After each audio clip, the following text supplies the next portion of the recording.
はい、皆さん、こんにちは。今天の権利とじゃ、権利はが名をはじめとして、名を押さえるのかな。何々が代表が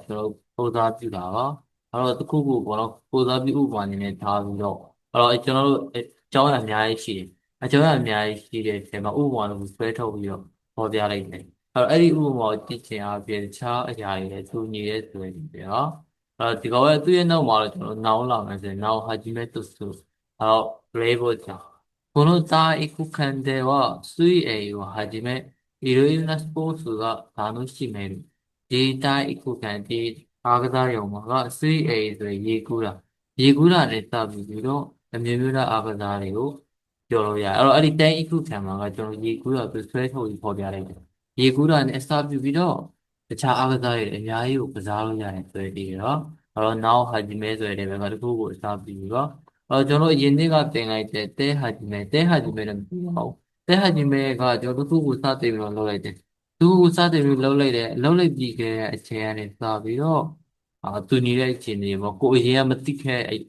တဲ့အရာတွေလောကသိရှိနားတဲ့ဘောပေါ့သွားဒီမှာကျတော့အဲ့ဒီကြောင့်လည်းကိုကျွန်တော်ကသူ့ကိုဆွဲထုတ်ပြီးဖော်ပြလိုက်တယ်အဲ့ဒီကြောင့်လည်းကိုဖော်ပြလိုက်လို့ပဲတခြားအဲ့ဒီကြောင့်လည်းကြည့်ခြင်းအပြင်တခြားအရာတွေလည်းဒီကြောင့်လည်းသူညီရဲ့ဆိုတဲ့အတိတ်ပဲပါတစ်ချက်ခါလိုက်တဲ့ခါလိုက်တဲ့ကလည်းကျွန်တော်တို့နောက်ကိုကြည့်တာနဲ့တယ်အဲ့တော့ဒီကောင်ကလည်းအဲ့လိုပဲဒီဥပမာတစ်ခုကြည့်တာနဲ့တယ်တခြားအရာတွေပါနားရရဆိုတဲ့ grammar ပါနိုင်နိုင်တူယူ ray hit ဆိုအဲ့တော့ ray ပေါ့ ray တစ်ခုကိုကျွန်တော်ယူပြီး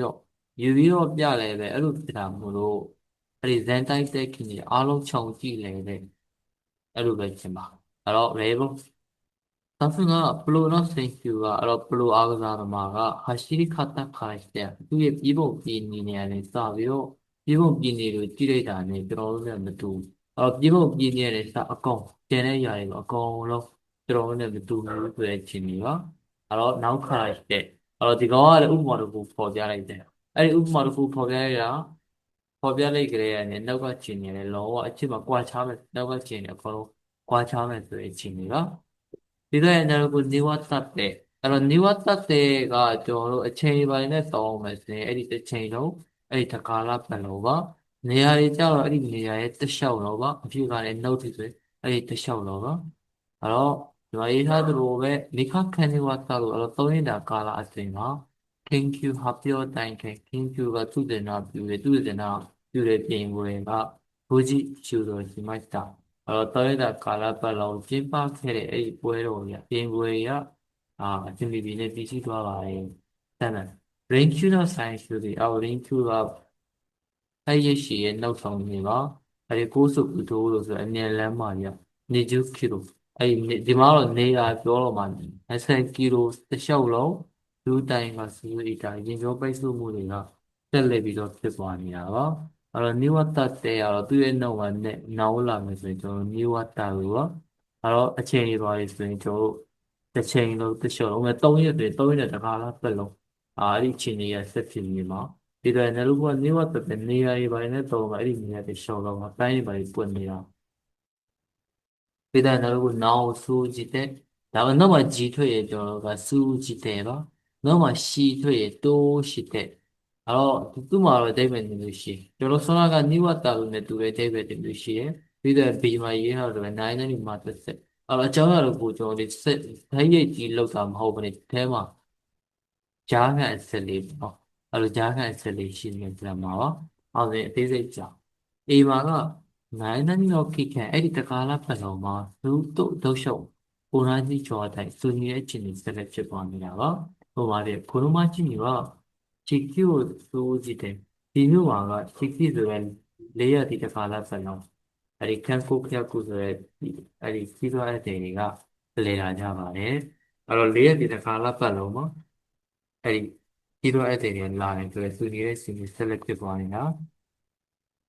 この10年間を通し、彼はいつも新しいことに挑戦していた。戦でたからパロマ、သူကအမြဲတမ်း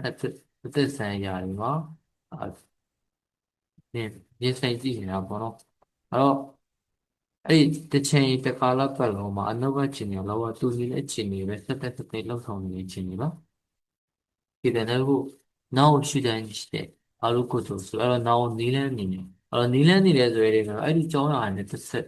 တို့လိုတိတ်ရိတ်ကြီးသိရတာမဟုတ်ပဲနဲ့အထဲမှာဂျားကန်အဆက်ရှိပါတယ်အဲ့ဒီဂျားကန်အဆက်ကလည်းကျွန်တော်တို့ကိုသိရှိသွားတာတော့နားလည်တော့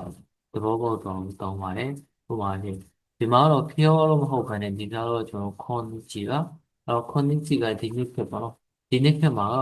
အင်တာနက်တို့ဆိုကြည့်တယ်အင်တာနက်တို့မှာတစ်ဆက်တိုက်ခိုက်ယူဆိုတာကဘာတူအန်လုံးမှာရှိတဲ့တရင်ချစ်လေတွေတဲနေလို့လောက်ရရချာ私たちはボランティア活動を通して、တို့ကဘောနော်အဲဒီ volunteer 活動 volunteer ပါဝင်လှုပ်ရှားမှုမှာတစ်ဆက်အဲဒီနိုင်ငံမျိုးလူတွေနဲ့ဒီလိုညီနောဖလှယ်ခြင်းကိုဆက်လက်လုပ်ဆောင်နေကြပါတယ်အဲ့တော့ကျွန်တော်တို့ကကျွန်တော်တိတ်ရိတ်ကြီးတွားလို့ရမှာမဟုတ်ဘဲနဲ့အဲဒီဒီမှာ internet တို့ဆိုရင် internet တို့ဆိုရင်တစ်ဆက်သုံးပြီးတော့ကဘာတွန်းတော့ဆက်လက်တွေရတာပြီးတော့ဒီမှာတခြားနိုင်ငံတူနဲ့ကိုယ်ကစကားပြောချင်တာစကားပြောချင်တဲ့အချိန်ကျဘယ်နေရာမှာတစ်ဆက်ဆိုရတဲ့ဒီပါဒီတဲ့လို့နေခံကြီးဆိုရတဲ့ကနိုင်တော့အကုန်လောက်တာပါဥပမာပဲနိုင်တော့ဟဲ့အဲ့ဒီပမာဏအတွင်းမှာရှိတဲ့အားလုံးလောက်တာပါဒီတော့နောင်တော့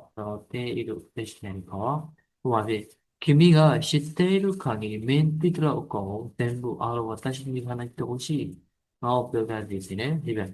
明日はいよいよ試合でမရက်ကြရင်ပြင်ပွဲရောက်လာတော့မယ်အဲ့တော့力ခံရအားရှိတဲ့တော့ခဲပါအောင်အဲ့တော့ခုကျော်တော့ခုမရှိတဲ့တော့အားအကုန်ရှိတဲ့တော့ထောက်တာတော့အဲ့ဒီသူ့ရဲ့အတိုင်းအတာပမာဏတွေမှာရှိတဲ့တော့အကုန်ထောက်တော့မှာပါဒီခံရပြီးတော့ဒါခဲကဒီကောဘာနဲ့တူမှာလဲဆိုတော့できるだけဆိုတဲ့နေရာကできるကလုံနိုင်ရမလားကျွန်တော်တို့လည်း info ကလေးတည်ထားပြီးသားできるだけလုံနိုင်တယ်ဒီမှာလည်းတာပိုက်တိုင်းတာခဲစားချင်တယ်လို့တခုခုလုံချင်တယ်လို့ဆိုတဲ့နေရာနော်ဥပမာနဲ့ခေောဘူချောနေဒီနေ့မှာတော့ကိုယ့်ရဲ့တတိကိုいいတိုင်းတာခဲပြောချင်တယ်လို့တော့ဖူးမဲဆိုတဲ့စိတ်မကျင်တဲ့မှုတွေကို全部言ってအားလုံးပြောပြီးတော့သူခိရိしたစိတ်ထဲမှာလန်းဆန်းသွားတယ်သူပြောချင်တယ်လို့မကျေနပ်ချင်တဲ့အားလုံးပြောပြီးတော့စိတ်ထဲလန်းဆန်းသွားတာဒါတို့ဘိုင်းကေကိုခဲရှိကိနာချုပ်ဒီဇက်ဘိုင်းကေကိုဘူခေပါဘူခေပေါ့လည်းစားတော့မို့လို့သူခိနာမို့လို့ကိုတိတ်တဲ့ရာကိုသူခိနာတက်တဲ့တိတ်တော့တုတ်တဲ့ o မချာကတော့ဘုရားဖိုက်တိတ်တော့ယူစားပါလို့ဆိုတာပါဟုတ်တယ်ပြန်ပြောမယ်ဆိုရင်ကျွန်တော်တို့ကပထမဆုံးကနောက်ဟာဒီမဲ့အဲ့ကနေစပြီးတော့သူ့ကိုစပြုပြီးတော့ဥပမာနဲ့ဆွဲထုတ်တဲ့တခြားဟာတွေတူတယ်။ဒါတို့ကခါရရှိတယ်ဆိုအဲ့ကြောင့်တော့ကိုတီးလိုက်တာနဲ့တခြားအရာတွေကိုသိရှိနားလည်တယ်။ဒါတို့ကမြို့ဝတ်တတဲ့ကအချိန်လေးပါဆိုအဲ့ဒီတခါလာပတ်လို့တစ်ချိန်လုံးနေရတယ်ဆိုအဲ့ဒီတက်ရှုံတော့ပြီးတော့ရေဒါတို့ကအုပ်စူးကြည့်တယ်ပြီးတော့တိုးရှိတယ်အဲ့တော့တစ်ချိန်သူကတော့ဒေးဗစ်နေနဲ့တောင်းတယ်နံပါတ်1ကတခါလာပတ်လာအဲ့ဒီချိန်ကာလပတ်လုံးမှာသူညီတဲ့ချိန်ကိုသက်သက်ကြီးဖြစ်နေတာပြီးတော့ကျွန်တော်တို့ကထိရကြီးလောက်တာမဟုတ်ဘူး။အဲ့ဒီအရာတို့ကိုကျွန်တော်တို့ဒီဘက်အနေနဲ့လောက်ဆောင်တာဟာအဲ့လိုပေါ့နော်ပြီးတော့ကျွန်တော်တို့ကခန်းကြီးကလောက်နိုင်တယ်လို့ပါအဲ့အတိုင်းကပမာဏတော့ရှိတယ်လို့အကုန်လောက်တာဟိုမျိုးပုံမှန်ချီကလာတော့ခန်းကြီးအဲ့တော့အားရပါရဲ့ရှိတယ်လို့အကုန်ထုတ်တော့တာ